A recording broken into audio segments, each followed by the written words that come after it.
조선회상 제25장 화신포의 성. 우리는 다시 일상의 생활로 돌아왔다. 이 무렵부터 일본 군부의 세력이 매일매일 더 무겁게 압박해옴을 실감할 수 있었다. 집안에 생겼던 불상사인 공수병 사건과 친척의 방문 등으로 우리는 세상이 어떻게 돌아가는지 미처 주의해 볼 틈이 없었다. 그 사이에 정세가 이토록 달라진 것이었다. 1937년 가을 어느 날 원산 해변을 일반인의 접근 금지 구역으로 포고한다 라는 라디오에서 흘러나오는 뉴스를 들었다. 그곳에 있는 모든 별장용 가옥들은 철거해야 된다는 것이 아닌가. 이 놀라운 뉴스는 곧 사실임이 확인되었다. 관용성을 기대할 수 없는 것으로 알려진 일본 군부였는데 원산 해변에서 해안을 따라 남쪽으로 약 100마일 떨어져 있는 아주 이상적인 장소를 선정하여 선교사들에게 대신 제공해 주었다. 그곳은 금강산과 더 가까운 곳이었다. 새 휴양지는 정면은 바다, 다른 한쪽은 호수, 남쪽은 구릉이었다. 그 구릉에 올라서면 서쪽으로 호수가 내려다 보이고 동쪽은 바다에 닿는 암벽으로 되어 있다.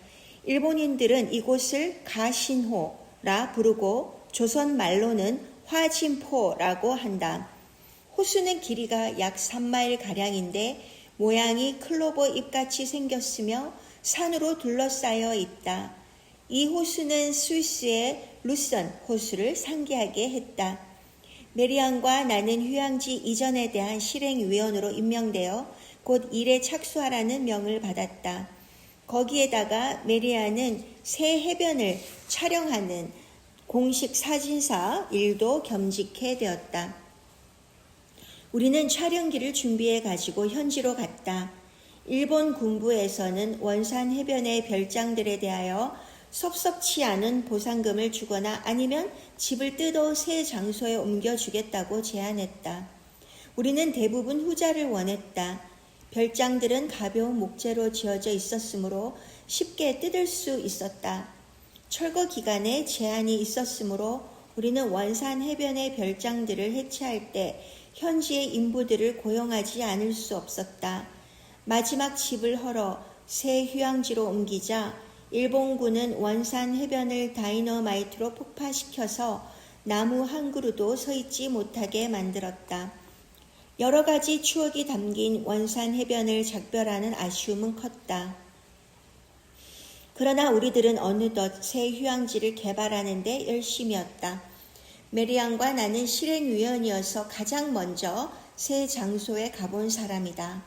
실행위원의 임무는 헐어서 새 지역에 실려온 별장을 다시 짓기 위해 대지의 경계를 정하고 그 번호를 매기는 일이었다. 메리안은 아직 이곳에 와보지 못한 사람들을 위해 주위를 카메라와 영사기로 촬영하느라 몹시 바빴다. 대지의 구획이 결정되면 그 번호를 써넣은 종이를 모자 속에 넣고 제비를 뽑아 주인들을 정하기로 했다. 새 휴양지는 우리가 생각했던 것보다 훨씬 더 좋았다. 모래바닥에 파이프만 묻으면 깨끗한 음료수를 쉽게 얻을 수 있었고 바다에 파도가 험한 날이면 바로 뒤에 있는 호수에서 뱃놀이를 즐길 수도 있었다. 번호를 뽑았다. 우리 대지는 호수에 면한 곳으로 나왔다. 우리는 원산 해변에서 즐겼던 그 파도 치는 바다 풍경을 잊을 수가 없었다. 이 구석 저 구석 살펴보니 바다에 면한 암벽 위에 대지가 될 만한 곳을 찾을 수 있었다. 누구도 암벽 위에 별장을 짓기를 원치 않았다.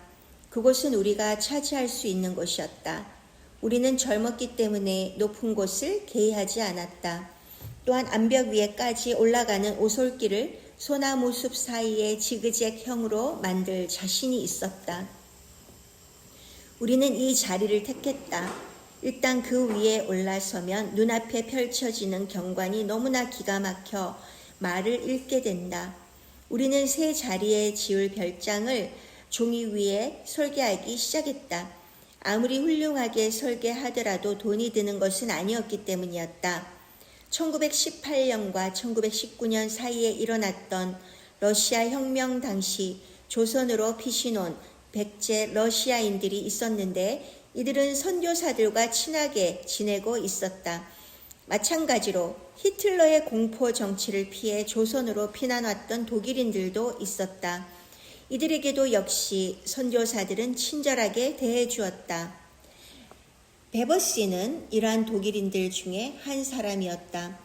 그는 정식으로 공부한 건축가였는데 우리에게 감사함을 표하고 자기의 능력을 발휘하고 싶어 했다. 어느 날 저녁 화진포 별장에 대해 재미로 공중 누각을 짓는 우리의 설계 이야기를 했더니 베버씨는 벌떡 자리를 박차고 일어섰다. 자기가 설계하고 싶으니 그 기회를 달라는 것이었다. 우리로서는 그의 제안은 매우 반가운 것이었다. 사실 우리는 별장 짓는 일에 시간을 낼 만큼 한가하지 않았다. 더구나 그 무렵에는 장티푸스 전염병이 심하게 돌고 있어서 잠시도 병원을 떠날 수가 없었다. 독일인 친구는 자신의 재능을 몹시 살리고 싶어 했다. 그러나 우리는 거기에 소요되는 경비가 문제였다. 베버씨는 그 점에 대해서는 걱정하지 말라는 것이었다. 그는 설계를 무료로 제공하는 것은 물론 건축 과정의 일도 자기가 직접 해내겠다고 우리를 안심시켰다. 단지 재료값과 자기가 그동안 먹고 살 수 있는 생활비만 주면 된다는 것이었다. 그 생활비도 많은 돈은 아니었다. 그는 극히 적은 돈으로 매우 검소하게 살아가고 있었다. 나는 베버씨와 함께 화진포로 가서 바다가 굽혀 보이는 암벽 위의 대지를 보여주었다. 또 뜯어온 우리 집을 다시 맞추어 지어줄 인건비가 싼 현지의 조선인 건축업자도 소개했다. 그때는 공사철이 지나 인부들도 한가한 때였다. 공사 비용을 아주 싸게 해주겠다고 약속했다. 더구나 건물이 완전히 지어질 때까지는 한 푼도 성금을 받지 않겠다는 것이었다.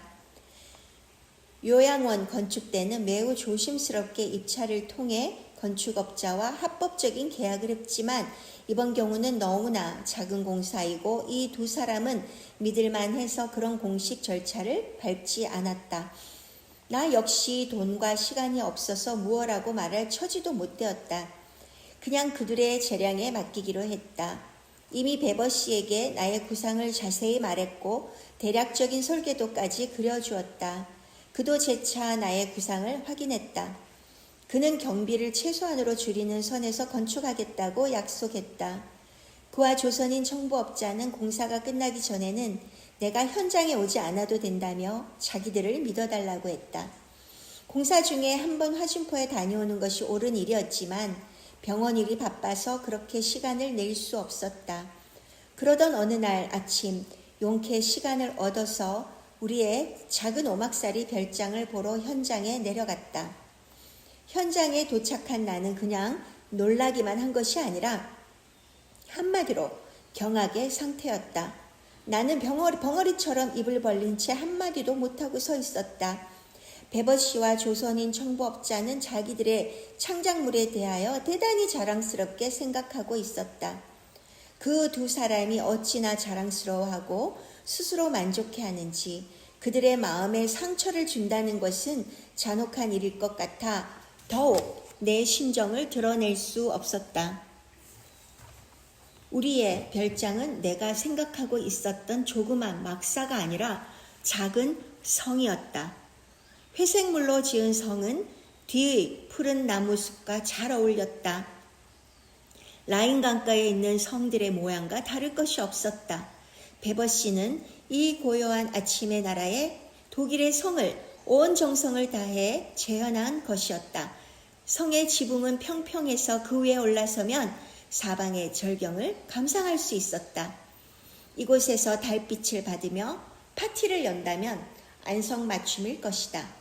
둥글고 큰 탑에는 들창이 닫혀 있었는데 베버씨는 특히 이 부분의 설계를 자랑스러워했다. 그는 마치 성의 귀부인이 이곳에서 손님들에게 차를 대접하는 모습을 상상하여 설계한 것 같았다.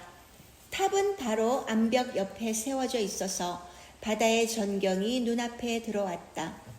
마치 배를 타고 바다를 내려다보는 듯한 착각에 빠지게 했다. 부인께서 큰 파츠를 열 때는 이 넓은 리빙룸을 쓰시면 됩니다.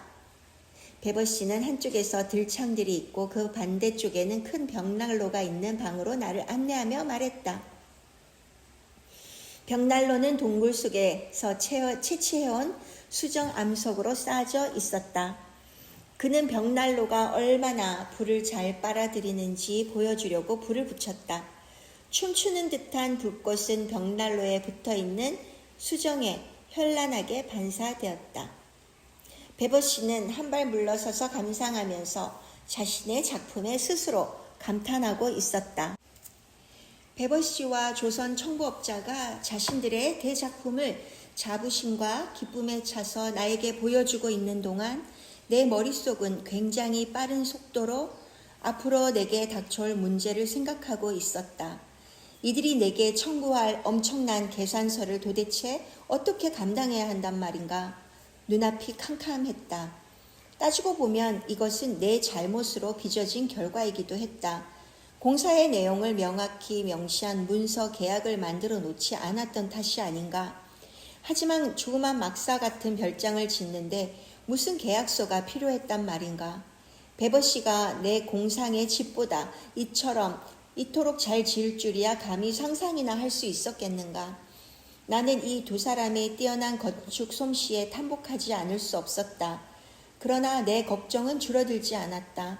나는 너무 기가 질려 한동안 아무 말도 못하다가 가까스로 용기를 내어 물었다. 얼마입니까? 나는 또 한 번 놀랐다. 그들이 청구한 액수는 생각보다 너무나 적었다. 그러나 그 당시의 내 능력으로는 도저히 해결할 수 없는 금액이었다. 아무튼 나는 현금이 없었다. 어쨌든 이 궁지는 내가 스스로 초래한 것이니 어떤 방법으로든지 해결하기로 작정했다. 나는 그들에게 시간을 달라고 부탁했다. 베버 씨는 내가 매우 만족하기를 바란다고 말했으나 나는 허둥지둥 대답도 못하고 그 자리에서 빠져나왔다. 이 충격에서 깨어나 정신을 차리는 데는 시간이 좀 걸렸다. 나는 그동안 살아오면서 돈이 없어서 궁지에 몰렸던 적이 여러 번 있었다.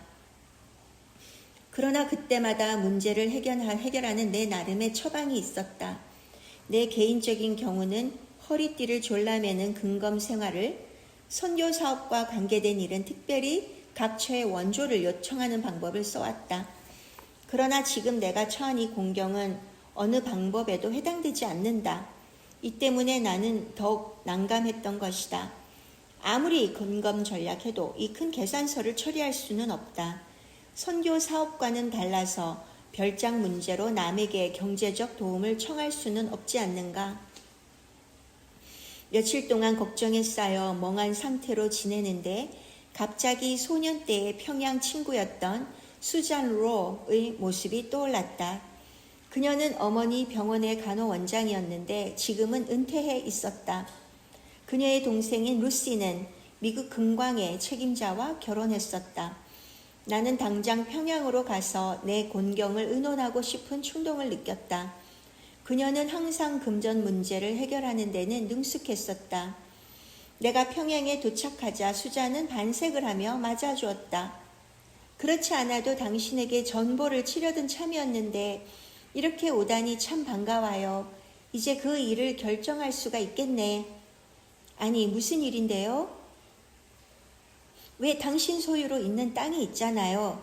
쓰지 않고 있는 평양의 대지 말이에요. 내가 놀라는 것을 보고 그녀는 웃으면서 말했다.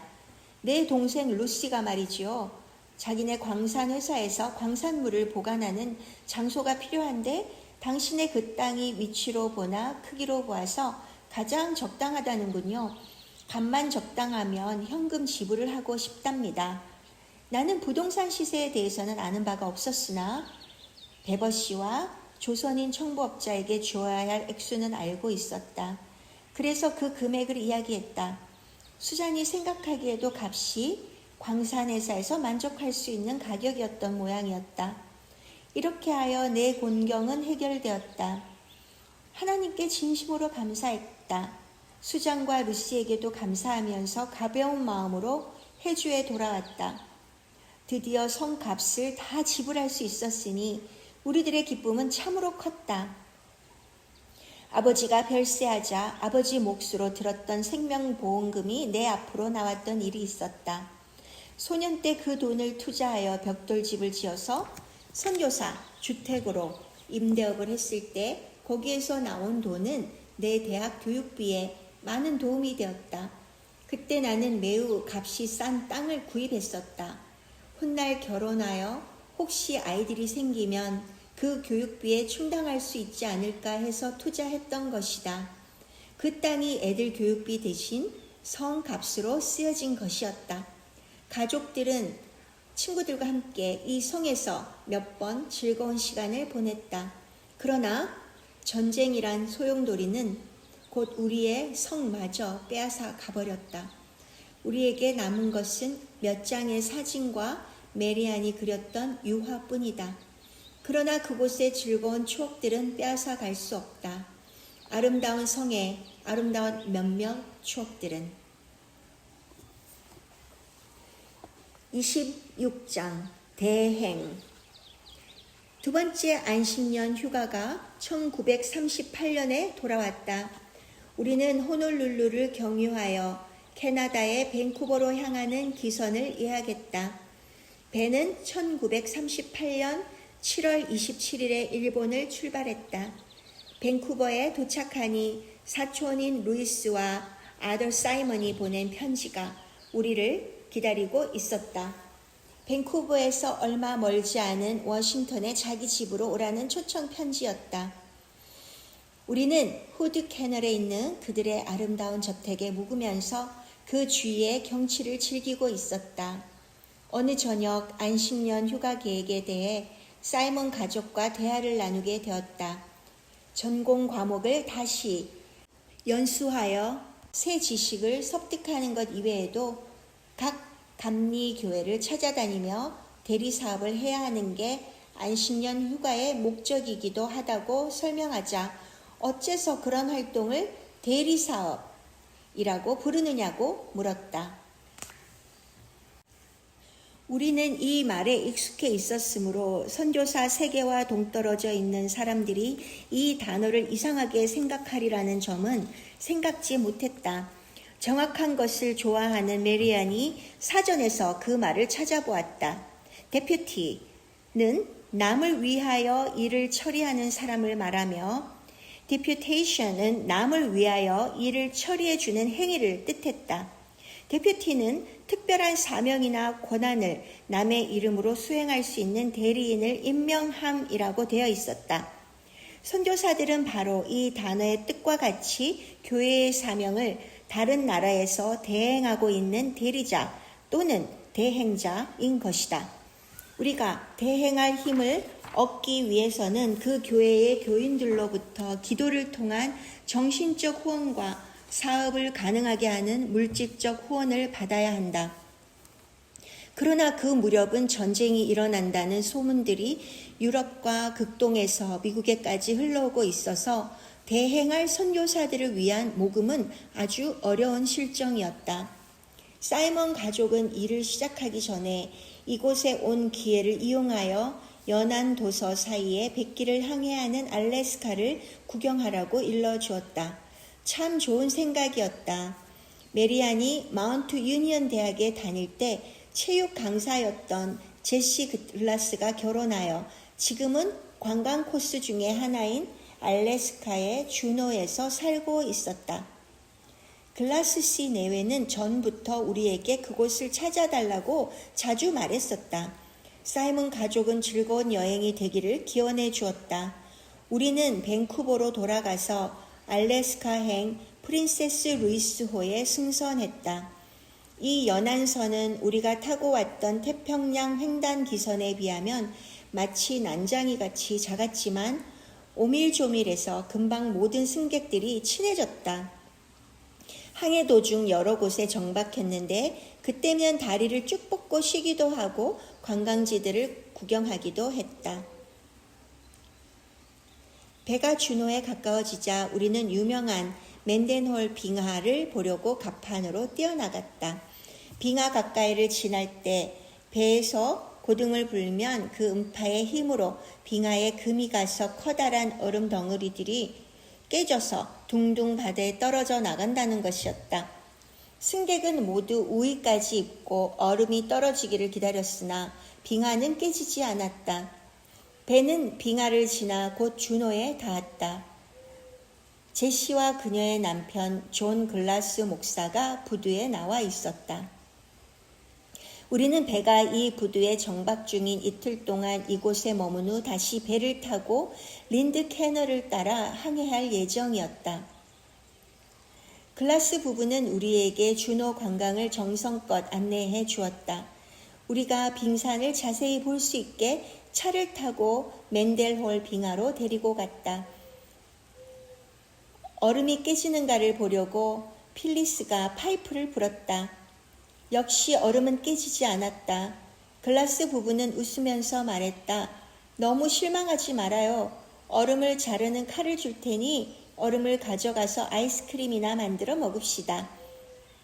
아이스크림 만드는 구식 기계가 있으니 애들이 그걸 손으로 빙빙 돌리면 아이스크림이 됩니다.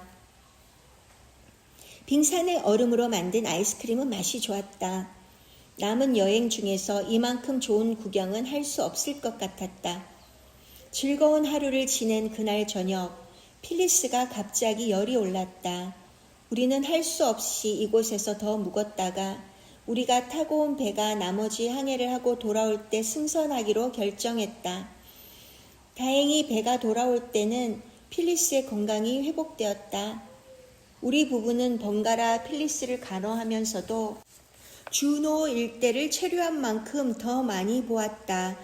광산을 방문하여 금괴를 만드는 장면을 보았을 때는 특히 흥미로웠다.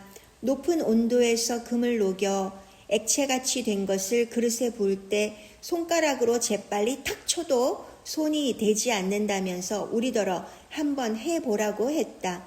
우리는 겁이 나서 거절했다. 밴쿠버에 다시 돌아온 우리는 동쪽을 향해 캐나다 횡단 여행길에 올랐다. 우리 식구는 다섯이어서 함께 앉을 자리가 없었다. 윌리엄은 친절해 보이는 어느 부인 옆에 자리를 잡았다. 그들은 곧 친해졌다. 부인은 허버트 그린 비아트리스이라는 분으로 친척인 프레드릭 맥오웬 루이스 부인과 함께 여행 중이었다. 그린 부인은 우리에게 윌리엄이 하도 이야기를 잘해서 반했다고 말했다. 이런 계기로 우리는 부인들과 친구가 되었는데 하나님께서 우리에게 내려주신 배려로 여겨졌다. 윌리엄은 부인들과 이야기하는 사이에 그들이 필라델피아에 살고 있다는 사실을 알게 되자 매우 흥분했다. 윌리엄은 필라델피아에 대해 알고 있는 모든 것을 이야기하면서 필라델피아 오케스트라의 연주를 매우 듣고 싶다고 했다. 부인들은 윌리엄이 필라델피아로 오면 구경을 시켜주겠다고 약속했다. 그뿐만이 아니라 우리에게도 필라델피아에 오게 되면 꼭 자기들을 찾아달라고 초청해 주었다. 우리는 지금 뉴저지주의 벤트너로 가는 중이다. 그곳에는 펜실베니아 의료선교회에서 운영하는 간이주택들이 있어 지난번 안식년 휴가 때처럼 거기에서 체재할 계획이었다. 벤트너에 가기 위해서는 필라델피아를 경유해야 했다. 그래서 우리는 허버트 그린씨 댁을 방문했다. 그린씨는 고무 제품을 생산 판매하는 업체의 주인이었다. 그린씨는 윌리엄에게 약속대로 필라델피아 오케스트라 공연을 구경시켜 주었고 맥 오웬 부인은 보통 사람들은 가보기 힘든 유니언 리그 클럽에 초대를 해 주었다. 유니언 리그 클럽은 미국의 남북전쟁 당시인 1863년 링컨 대통령과 북군에게 자금과 인력을 공급하기 위해 설립된 것이라고 한다. 앞으로 1년 동안 공부와 대행 사업을 시작하게 될 우리로서는 필라델피아 방문은 상상도 못했던 여행이었다. 벤트너에서 학교를 경영하는 조세핀 짐머먼 양은 지난번 안식년 휴가 때 유치원생이었던 윌리엄을 기억해 주었다. 우리는 아들 둘을 그 학교에 등록시켰다. 우리도 학교 공부와 대행 사업을 해야 했으므로 그동안 애들을 돌봐줄 사람을 찾았다. 친구들의 도움으로 리오나 포트씨를 구했다. 그녀는 애들을 잘 보살펴주고 살림도 너무나 잘 꾸려나가서 애들은 우리가 몇 줄씩 집을 비워도 개의치 않을 정도였다. 리오나는 선교 사업에도 관심이 많아서 우리가 조선으로 귀국한 뒤에도 자주 편지를 보내줄 정도로 친해졌다. 감리교 선교위원회에서는 선교사들과 후원교회가 서로 만날 수 있게 주선해 주었다. 이 해후로 선교사들은 후원자들과 개별적인 이해를 증진시킬 수 있었다. 어떤 교회에서는 주요 교구인들을 선정하여 우리를 그 집에 여러 날씩 묵게 했다. 이 일로 교회와 선교사들 사이의 친밀한 관계는 지속되었으며 교회는 그만큼 선교 사업에 지대한 도움을 줄 수 있었다. 여기서 우리는 목사가 다른 교회로 전근되어도 그 교회에서는 이미 시행해 오던 선교 사업에 관한 기본 방침은 바꾸지 않는다는 점을 알았다. 감리교단에서는 목사들의 이동이 매우 잦은 편이었는데 이러한 교회의 지속적인 후원을 확인할 수 있었던 것은 그 당시에 우리로서는 매우 위로되는 일이었다. 우리는 여러 교회들을 방문했는데 어떤 교회에서는 연사와 청중의 관계로만 끝나지 않고 더 오래 머물며 사귀기도 했다. 이러한 머무름에서 사귄 친분이 여러 해를 두고 좋은 결실을 맺는 동기가 되기도 했다. 후원자들의 선교 사명을 대행할 임무를 부여받은 우리들의 사명이 얼마나 보람있고 막중한 것인가를 이때 절실히 느꼈다. 나의 교회 순방 계획에 적힌 첫 교회는 뉴욕 빙행턴에 있는 태버네클 감리교회 당과 리버티의 감리교회였다. 태버네클의 감리교회당은 프레드 해스킨스 여사를 기념하는 사업의 하나로 해스킨스 성경반을 만들어 놓고 있었다. 해스킨스 여사는 별세할 때까지 우리가 조선에서 의료 선교 사업을 할 수 있게 경제적 책임을 져준 분이다. 이 성경반에서도 계속 우리의 선교 사업을 후원해주고 친절하게 보살펴 주었다. 어머니는 조선에서 은퇴한 후 리버티에서 작은 의원을 차리고 있었다. 나는 그곳을 방문하여 어머니도 뵙고 오랫동안 어머니의 의료 선교 사업을 물심양면으로 도와준 리버티의 친지들에게 감사 인사를 올렸다. 우리의 안식년 휴가 동안 어머니는 자주 벤트너에 와서 우리가 집을 비우면 여러 날씩 애들을 돌봐주시곤 했다. 메리아는 뉴욕에서 부인과와 수학과의 대학원 과정을 등록, 그동안 발전한 최신 의학을 공부했다. 메리안의 공부가 끝나자 나도 트리도 결핵학교의 고급반에 등록했다. 이 반은 뉴욕주의 에디론덱 산에 있는 사라낙 호수에서 1939년 5월 15일부터 6월 10일 사이에 열렸다. 이 학교 원장은 바로 닥터 에드워드 리빙스턴 트위도의 아들로 이 분야에서 뛰어난 사람이다. 그의 아버지는 1885년 미국에서 처음으로 결핵 요양원을 설립한 분이다. 그도 결핵 환자였다.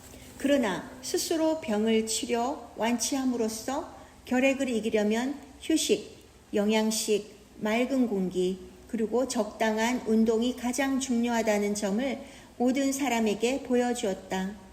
최초의 요양원 건물이었던 작은 집은 훗날 The Little Red로 불렸다. 그 집은 지금도 설립자의 정신을 기리기 위해 그대로 보존되어 있다. 닥터 에드워드 트리도가 결핵 치유에 새 장을 열기 전까지는 결핵 치료법으로 환자들을 어두운 집안에 가둬두고 유리창과 문들을 꼭 잠가 공기가 통하지 못하게 했다. 이 방법은 공기가 통하지 않게 하여 환자들의 기침에서 전염되는 병을 막자는 것이었다.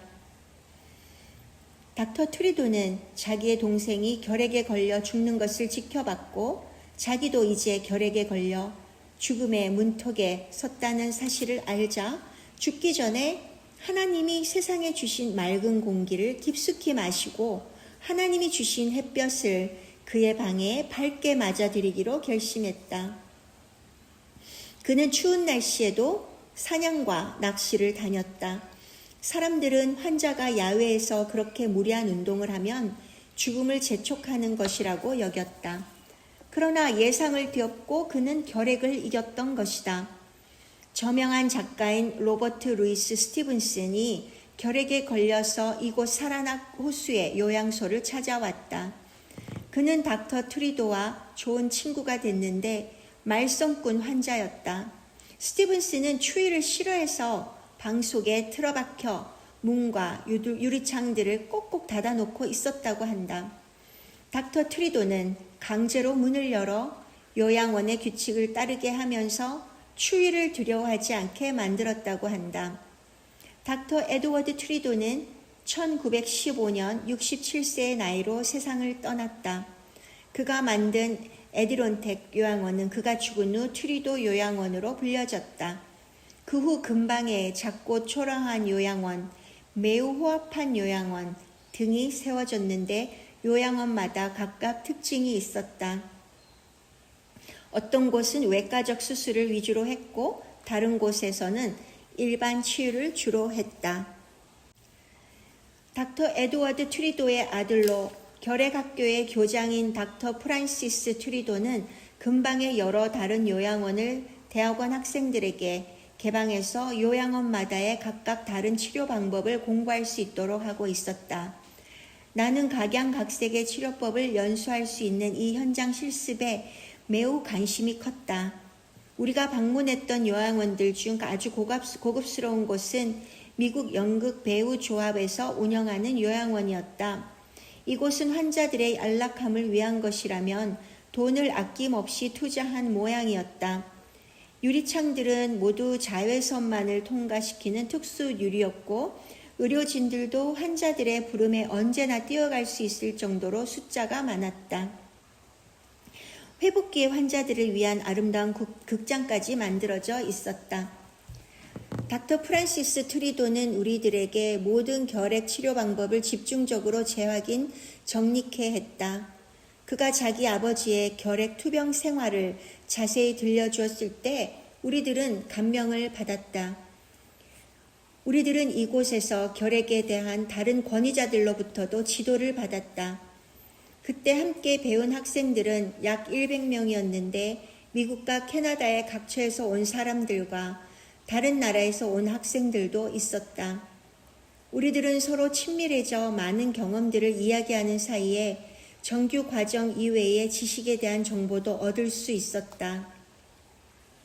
트리도 요양원은 상당히 보수적인 치료 방법을 따르고 있지만 결과는 성공적인 편이어서 그 방법이 인정되고 있었다.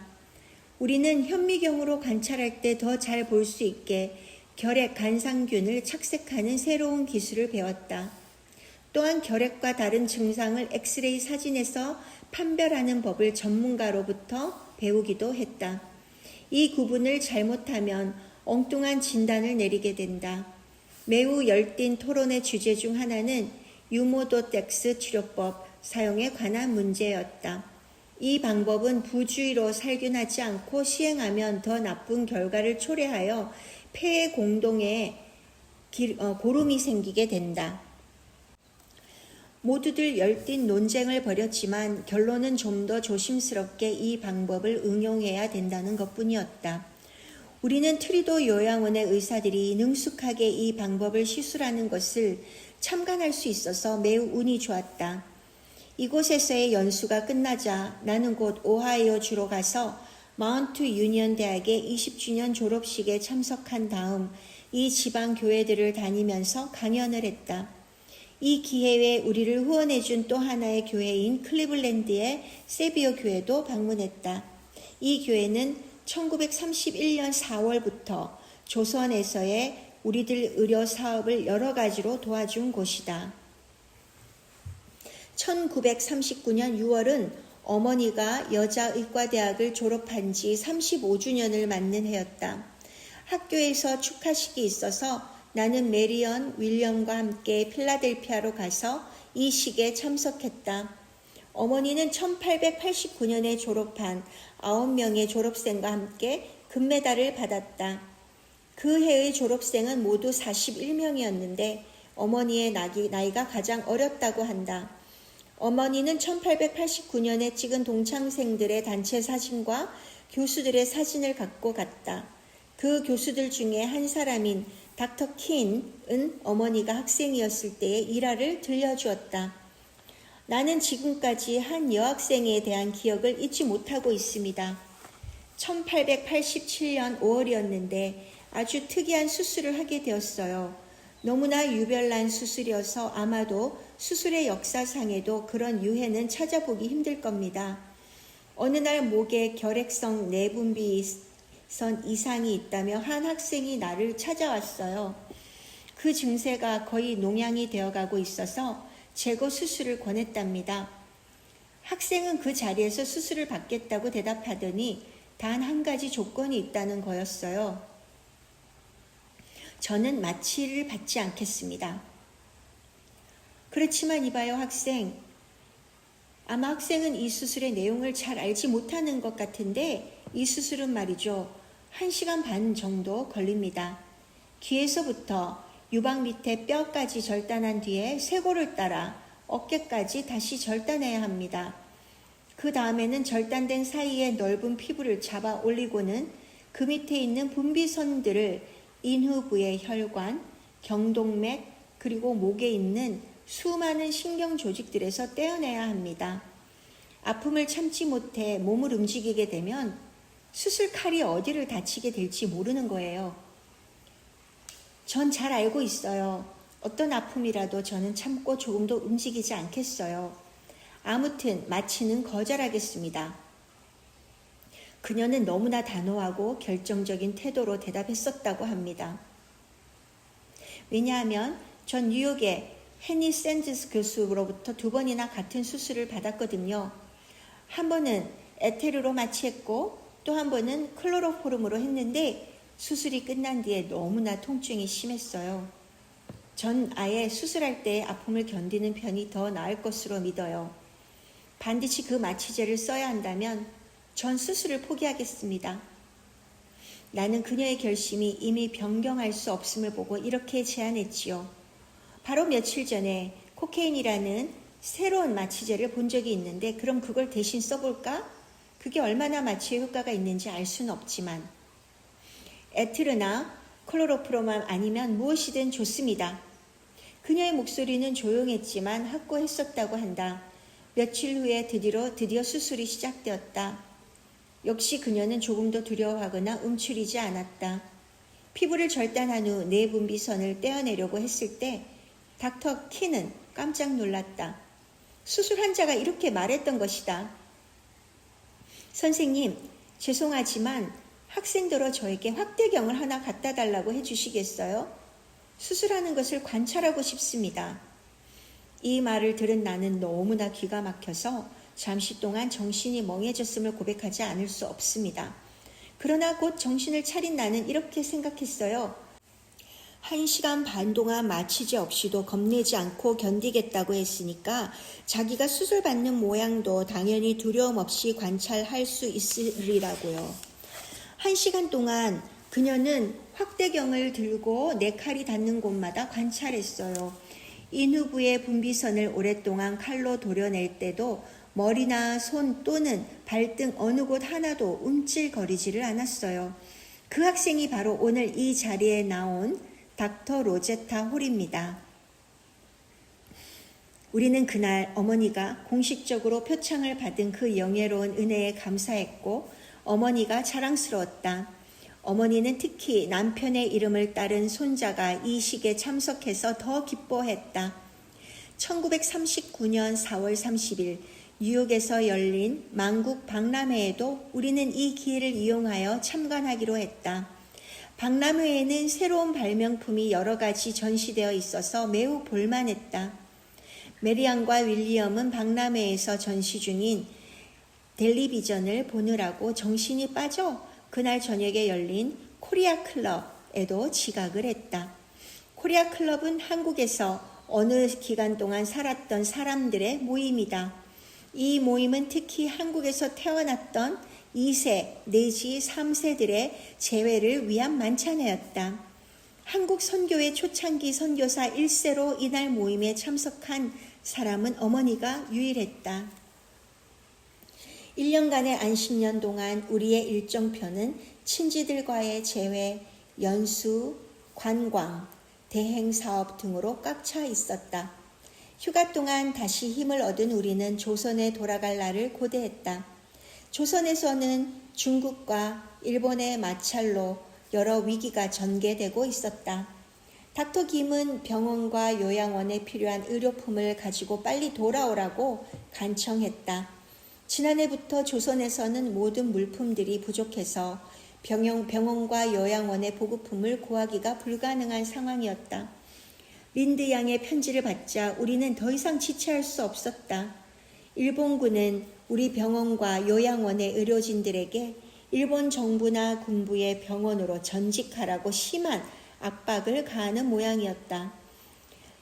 린드 양은 나만이 이러한 압력에 대항하여 우리 의료진들을 지킬 수 있다고 생각하고 있었다. 1934년과 35년, 1936년과 37년에 크리스마스 씨를 도안해 주었던 영국인 화가 엘리자베스 케이드 양이 조선을 방문하겠다는 편지를 보내왔다. 그녀는 9월달까지 서울에서 만날 수 있다면 1940년과 41년에 크리스마스 씨도 도안해 주겠다는 것이었다. 모든 사정이 이렇게 급박했으므로 우리들은 서둘러 선편을 예약했다. SS 프레지던트 피어스는 1939년 8월 11일에 샌프란시스코를 출범할 예정이었다. 어머니는 벤트너의 우리 숙소에 와서 마지막 짐을 싸는 일을 도와주었다. 병원에서 쓸 보급품들과 무거운 트렁크들은 먼저 샌프란시스코로 보냈다. 이 짐들은 화물회사에 의해 필라델피아에서 파나마 운하를 경유하는 선편으로 운송된다.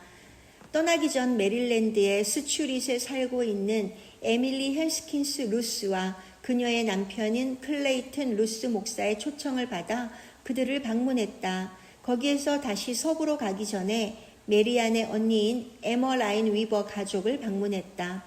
라인 위버 목사는 메릴랜드의 에카트 광산에서 봉사하고 있었다. 7월 8일 어머니와 작별하고 사촌인 에밀리의 집에 도착하자 선교위원회에서 온 한 통의 전보가 도착해 있었다. 위원회에서 경제적 어려움 때문에 우리의 여비를 지급하지 못하게 되었으니 우리 스스로 여비를 구할 수 있을 때까지 여행을 중지하라는 것이었다. 병원의 보급품과 우리의 무거운 짐들은 이미 샌프란시스코로 보내고 난 다음 이런 일이 생겼으니 난처하기 짝이 없었다. 메리안과 나는 기도를 하는 일 외에는 아무런 대책이 없었다. 이 문제를 사촌인 에밀리에게 말할까 하는 생각도 들었지만 그러지 않기로 했다. 그녀의 어머님은 여러 해를 두고 우리의 선교 사업을 그토록 많이 도와주었는데 이제 와서 또 도움을 청한다는 것은 도리에 맞지 않는 것으로 생각되어서였다. 우리는 이 문제를 우리 힘으로 해결하기로 했다. 에밀리가 우리를 에카트 광산에 데려다주는 차 속에서 꼬마 필리스가 주일학교에서 배운 The Bible이란 노래를 불렀다. 에밀리는 그때 깊은 감동을 받은 모양이었다. 우리가 차에서 내릴 때 에밀리는 내 손에 수표 한 장을 지어주는 것이 아닌가? 수표는 500불짜리였다. 나의 놀라움은 말할 수 없이 컸다. 공경에 처해 있는 우리에게 이렇듯 뜻밖의 행운을 준 계기가 필리스의 노래 때문이었는지는 알 수 없었으나 우리는 더욱 하나님의 사랑을 느끼지 않을 수 없었다. 이것은 우리의 기도에 대한 응답이 아니고 무엇이겠는가? 나머지의 모자라는 여비를 충당하기 위해서 샌프란시스코행 대륙 동서 횡단 열차가 지나는 도시들을 조사한 후 그 도시들에 살고 있는 친지들과 후원자들에게 미리 우리의 사정을 알리는 솔직한 편지를 보냈다. 이렇게 하여 우리가 탄 열차가 그 도시에 정지할 때 친지들은 역에 나와서 우리를 만나 모금한 돈을 건네주기도 했고 때로는 우리가 열차에서 내려 급히 친지들을 방문하여 모금하기도 했다. 이런 일을 반복했더니 종착역인 샌프란시스코에 도착하자 우리 수중에는 서울까지의 여비와 병원, 보급품의 운송비까지 넉넉히 치를 돈이 들어왔다. 이런 특별한 방법으로 난관을 벗어나자 그동안 우리의 선교 사업을 위해 성의를 표시해 준 분들에 대해 선교사로서의 책임감을 더 크게 느꼈다. 오랜 세월이 지난 후 나는 우연히 1891년 5월 17일에 쓴 어머니의 일기를 발견했다. 대행자에 대해 어머니가 그 당시 지니고 있었던 생각을 기록한 것이었다. 나는 그 일기에서 매우 감명을 받았다. 어머니가 쓴 일기. 닥터홀이 내게 준 살아계신 그리스도라는 책을 보면서 예수님께서 나의 아버지가 나를 보내셨도다 라고 표현한 성경 구절이 매우 많음을 알게 되었다. 요한복음에도 이러한 표현이 30곳이나 된다는 점에 놀라지 않을 수 없었다.